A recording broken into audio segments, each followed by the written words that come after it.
Bonsoir à toutes et à tous, ravi de vous retrouver sur 8 Mont Blanc, il est 18 h. Bienvenue dans cette édition du journal de la rédaction. Nous sommes le mardi 15 décembre 2020, au sommaire ce soir. Un anniversaire pour débuter ce journal. Il y a un an, jour pour jour, le Léman Express était mis en service. Lancé en très grande pompe, ce réseau ferré binational de 45 gares pour 230 km de desserte a connu depuis une première année d'exploitation très compliquée. Les précisions dans cette édition. Et puis nous prendrons la direction du hameau du Père Noël où cette année, l'heure n'est pas vraiment à la fête. L'association qui gère l'établissement pensait pouvoir accueillir petits et grands dès ce mardi 15 décembre, mais les annonces du gouvernement de la semaine dernière ont mis un terme à leurs espoirs. Mais avant de développer ces titres, une semaine après l'accident d'hélicoptère qui a coûté la vie à 2 CRS Alpes et 3 membres du secours aérien français à Bonvillars en Savoie, une cérémonie d'hommage national a eu lieu ce mardi après-midi dans la cour d'honneur de la préfecture de Savoie à Chambéry. Gérald Darmanin, le ministre de l'Intérieur, déjà présent sur place jeudi dernier, avait fait le déplacement. Il a fait à titre posthume les 5 victimes de l'accident, chevaliers de l'Ordre national du mérite. Je vous propose de regarder un extrait de la cérémonie. Citation à l'ordre de la Nation par Monsieur le Premier ministre sur la proposition de Monsieur le ministre de l'Intérieur. Monsieur Pascal Gabriel, directeur d'opération au service aérien français, décédé le 8 décembre 2020 dans l'accomplissement de la mission qui lui était confiée, est cité à l'ordre de la Nation. Capitaine de police Stéphane Lemeur, au nom du Président de la République, et en vertu des pouvoirs qui nous sont conférés, nous vous faisons chevalier de l'Ordre national du mérite.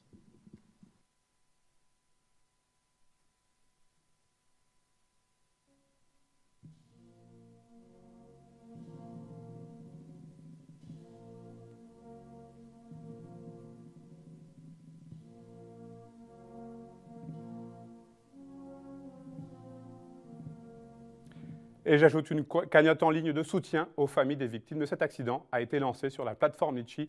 Cette cagnotte restera disponible pour encore 45 jours et l'adresse du site internet s'affiche en bas de votre écran. Il y a un an, jour pour jour, circulait le premier Léman Express, un vaste réseau de 45 gares en France et en Suisse pour 230 km de desserte. Plein de promesses, ce RER Franco-Valdo-Genevois a dû faire face à une année 2020 cauchemardesque, mais il semble pourtant aujourd'hui sur les bons rails. On fait le point avec Fanny Debuisson. L'ambiance a un peu changé sur les rails du Léman Express. Fanfares, rubans et accolades ont laissé place au pas pressé du matin, au trajet du quotidien et au masque. Un an s'est écoulé. Une première année dans la douleur pour le Léman Express qui s'est confronté à des semaines de grève côté français, au Covid, aux pénuries de personnel côté suisse, aux pannes et aux ajustements techniques. Pour les conducteurs, les mesures étaient prises, donc toutes les formations sont en route dans toute la Suisse, mais en particulier aussi ici à Genève, pour pouvoir reprendre en avril l'offre telle qu'on l'a connue au départ. Ça, c'est des choses qui durent un petit peu. Il ne faut pas oublier en plus, il faut des formations particulières pour se rendre en France, puisque les mécaniciens suisses vont jusqu'à Annemasse. Donc c'est pour ça que ça prend encore un petit peu de temps qu'on soit prêt à reprendre l'ensemble des lignes, y compris la ligne d'Annecy justement, que beaucoup de clients nous disent que c'est dommage qu'il y a cette rupture de charge. Après, pour l'autre problème, la fiabilité des rames, ça va mieux. Il y a beaucoup de choses qui étaient entreprises pendant l'été et l'automne. Maintenant, ce qui reste à faire, c'est encore une amélioration du software. Et c'est alors qu'on se parle, c'est en cours de se mettre sur les rames. Côté fréquentation, le mois de février, le plus ordinaire dans cette année extraordinaire, a été prometteur. 45 000 passagers journaliers, 49 000 sur certains pics. L'objectif à 3 ans était de 50 000. Avec le Covid, le développement du télétravail, la fréquentation a baissé, mais en gare d'Annemasse, les passagers sont convaincus. Annemasse, Nancy-Bachet. Après, je prends le tram pour continuer jusqu'à mon bureau. Donc c'est un gain de temps. Quand ils n'avaient pas été obligés de passer par la douane Massula, je vais prendre plusieurs bus avant d'arriver où je travaille. Alors qu'avec le Léman Express, c'est directement à la gare et ça me facilite. Ça a changé parce que c'est beaucoup plus vite pour aller à Genève. Pas besoin de me réveiller plus tôt. Parmi les projets à venir, le prolongement de la ligne 6 vers Culose, une offre de loisirs renforcée, des horaires plus larges le soir et le matin, notamment entre Annemasse et La Roche-sur-Foron. La priorité, la modernisation de la ligne de la vallée de l'Arve. Ce qui est prévu, c'est un changement de la signalisation entre La Roche et Saint-Gervais d'ici 2025 pour permettre d'avoir un train toutes les demi-heures. Donc ça, c'est assez intéressant. Un train toutes les demi-heures, c'est beaucoup plus sérieux qu'un train toutes les heures qui ne permet pas forcément de prendre le train en fonction des horaires de travail, par exemple. Mais au niveau de la gare de La Roche, on a un viaduc donc, où les voies sont communes sur la ligne La Roche-Annecy et La Roche-Saint-Gervais et qui ne pourrait pas encaisser le fait de mettre un train toutes les demi-heures tout simplement entre Annecy et Saint-Gervais. Donc la nécessité, c'est de doubler ce viaduc en sortie de La Roche. 160 millions d'euros doivent être débloqués par l'État, la région et le département pour moderniser la ligne ferroviaire de la vallée de l'Arve. 4 859 millions, c'est le montant du budget de la région Auvergne-Rhône-Alpes pour 2021. Il a été adopté lundi soir après plusieurs heures de débat en visioconférence. Au cœur des discussions, sans surprise, la crise sanitaire et ses conséquences. Pour y faire face, Laurent Wauquiez a annoncé qu'il n'augmenterait ni la dette ni les impôts. Les précisions de Victoria Lopez. Pour le groupe LR, 116 voix pour, 88 contre. Le budget de la région pour l'année 2021 a été adopté lundi soir au terme d'une longue assemblée plénière qui s'est tenue entièrement en visioconférence. c'est un budget destiné à protéger notre région. Destiné à protéger notre région sur les deux volets, qui sont les deux volets pour nous les plus importants, qui sont d'une part la santé de nos compatriotes et qui sont d'autre part la défense de l'emploi. Sur le plan sanitaire, 70 millions d'euros ont été alloués à l'achat de masques et de matériel. 19 millions d'euros vont financer le vaste plan de dépistage de la population et 10 millions d'euros ont été investis dans des purificateurs d'air. Pour l'économie, la région prévoit un plan de relance d'1 milliard d'euros. À plusieurs reprises, le président a souligné qu'aucune hausse d'impôts ou de la dette ne seront nécessaires pour financer ces mesures exceptionnelles. Si notre région est celle où le plan de relance est le plus important, c'est parce que nous avons pu le financer, et je veux en remercier tous les conseillers régionaux de la majorité, grâce aux économies que nous avons pu mener. On a adopté un principe très simple, quand ça allait bien, on a fait des économies, quand ça va mal, on utilise ces économies pour protéger nos compatriotes. 1,3 milliard d'euros d'économies auraient ainsi été réalisées par la région depuis le début du mandat. Des performances qui ne convainquent pas l'opposition. C'est un budget qui est centré sur des résultats à court terme. Et c'est un budget d'un président de région qui est un homme du passé et qui pense que le monde va reprendre comme avant une fois que la crise sanitaire sera passée.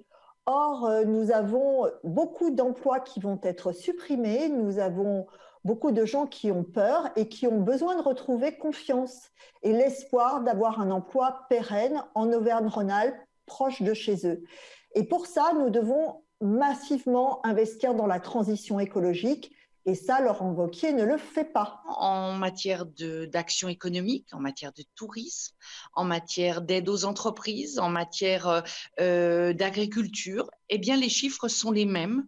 Donc, on a l'impression, c'est ce qui nous fait dire en tout cas, que ce plan de relance annoncé est bien, en fait, est caché dans une réorientation tout simplement des lignes de crédit habituelles et que nous sommes dans un budget d'affichage ou de budget en trompe-l'œil, si on peut dire. Au total, le budget de la région Auvergne-Rhône-Alpes pour 2021 s'élève à 4 859 millions d'euros. Chaque année, la Caisse d'allocation familiale de la Haute-Savoie reverse près de 600 millions d'euros de ses prestations à ses 118 000 allocataires, ainsi que 68 millions aux structures d'accueil de la petite enfance.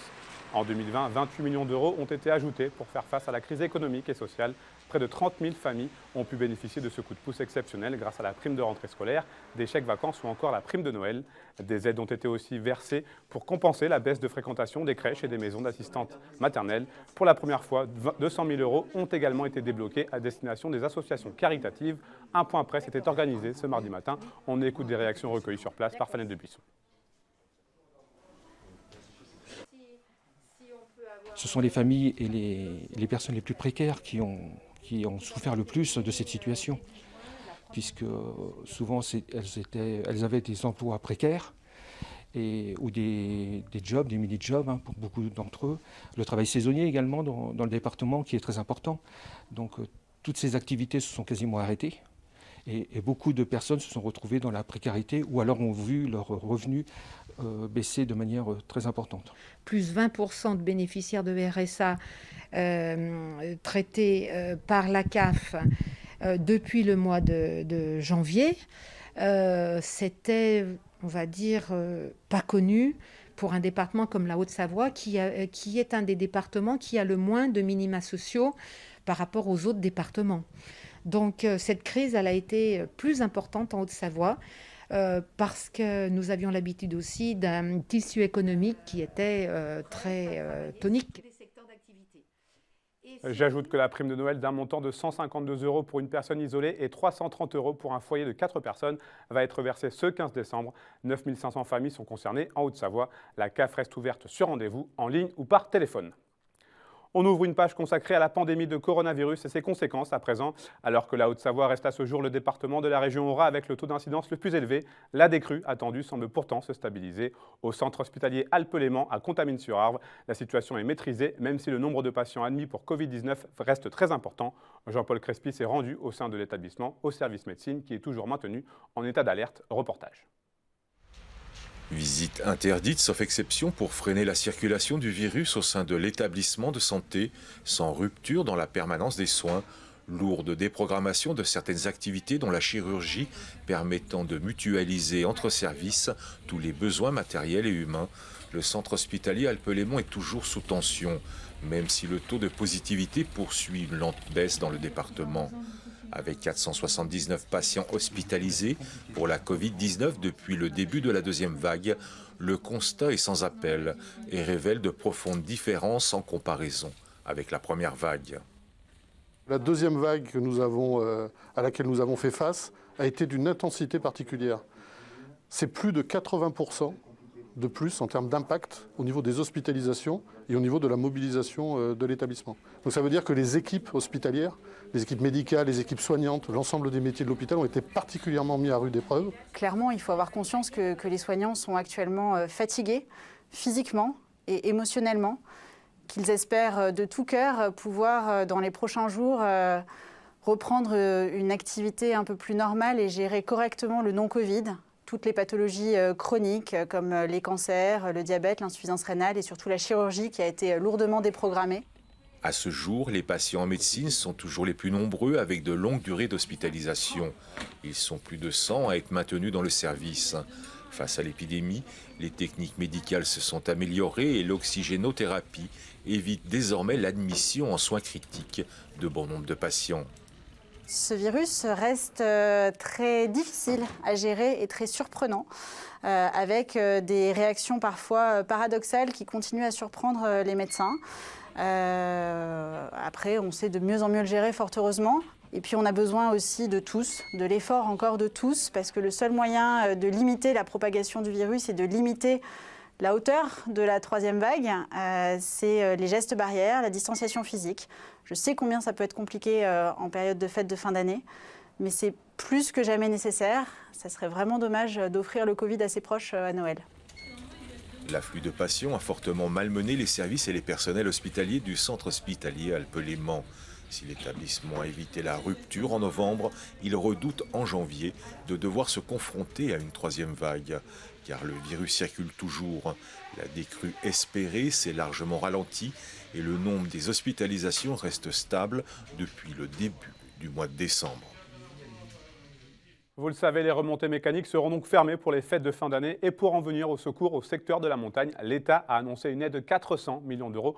Pour en parler, je suis en liaison vidéo avec Éric Brèche, le président du syndicat national des moniteurs du ski français. Bonsoir. Bonsoir. Dans quel état d'esprit êtes-vous quelques jours après l'annonce de ces 400 millions d'euros de crédit de la part de l'État ? Écoutez, c'est un sentiment partagé parce que bon, d'un côté, bien sûr, on est accompagné, on est aidé. Je salue un peu les mesures gouvernementales et les ministères qui ont été assez proches de nos filières, sachant que depuis Paris, les stations de ski, c'est très compliqué parce que c'est une addition de filières et qu'il faut comprendre un peu l'écosystème. Et puis de l'autre côté, je reviens quand même sur ce qu'on avait pensé avec le Premier ministre la première fois et que le Président de la République derrière nous avait dit comme quoi il fallait surtout pas venir en montagne et que c'était fermé et tout. Alors à l'esprit, c'était de dire non, on attend le 15 décembre, et c'est aujourd'hui d'ailleurs, pour essayer de prendre une décision quant à l'ouverture. Donc on était un petit peu colère, on était méprisé. Donc c'est ça qui a eu un sentiment un petit peu dans chaque vallée qui est ressorti, auquel on a dû faire face. Et puis bon, bah, collégialement, avec l'ensemble des acteurs, on a montré un petit peu le parti de la montagne qui solidairement voulait être entendu pour essayer de dire, bon, pourquoi on pourrait pas essayer d'ouvrir et en attendre surtout, avant d'ouvrir, dès que la crise sanitaire s'améliore et qu'on attend le 15 décembre pour prendre une disposition. Voilà, sur la méthode, c'est ça qui a mis un petit peu pas le feu, mais en tout cas une vraie colère dans chaque vallée. Et puis après, bon, bah voilà, on sait que ce qui prédomine, c'est que il faut que ce Covid s'arrête, il faut que cette crise sanitaire s'arrête au maximum. Le métier de moniteur de ski est tributaire de beaucoup de facteurs, d'où une certaine précarité. Cette année 2020 que vous avez connue, elle ne peut que renforcer cette précarité, j'imagine? C'est justement tout ce qu'on a essayé de défendre à Bercy et dans les ministères. Je crois que les moniteurs de ski, les professionnels en général de la montagne que nous sommes, avec les guides et les accompagnateurs moyenne montagne, c'est à peu près 25 000 professionnels. Je pense qu'on a été entendus. Je pense que les mesures vont nous accompagner à un instant T. Mais je crois qu'au-delà de l'argent, les professionnels, là où ils sont bien, c'est sur les skis. Et donc, automatiquement, ils veulent absolument et le plus tôt possible repartir chacun dans sa vallée et à travailler, quoi. Quel retour, justement, vous avez de la part de vos confrères et consoeurs, moniteurs et monitrices? Bah, disons que maintenant, on s'est fait bien sûr une raison, et si on dit que l'industrie de la montagne, elle est un peu pas sacrifiée, mais en tout cas, on s'est arrêté. Il y a d'autres industries comme la culture, on le voit bien. L'idée, c'était que vraiment, on fasse tous les efforts nécessaires pour qu'en fin de compte, on s'arrête une fois pour toutes avec tout ça. On voit sur la mesure européenne, mais je regrette qu'on puisse encore aller de l'autre côté de la Terre en vacances, peut-être à des endroits auxquels, sur les fêtes de fin d'année, nos compatriotes puissent aller passer des bonnes vacances, et peut-être sans les mesures nécessaires. Est-ce que ça va être encore une fois une chose, le chat qui se mord la queue? J'espère pas, mais en tout cas, voilà, si on doit faire les efforts, faisons tous les efforts pour qu'en fin de compte, on sorte une fois pour toutes de cette situation. Dernière question, Éric Brèche. On a pu voir ces dernières semaines que la mobilisation était très forte, très importante en station. Qu'est-ce qui se passera si, dans le pire des scénarios, l'ouverture des remontées mécaniques est une nouvelle fois repoussée? Écoutez, je travaille en tout cas pour que, en fin de compte, on puisse, et le Premier ministre l'a rappelé, que si les chiffres sont assez corrects, assez bons, dès le 7, le 8 octobre, on va reprendre une vie, j'allais dire, presque normale. Il faut réamorcer la pompe.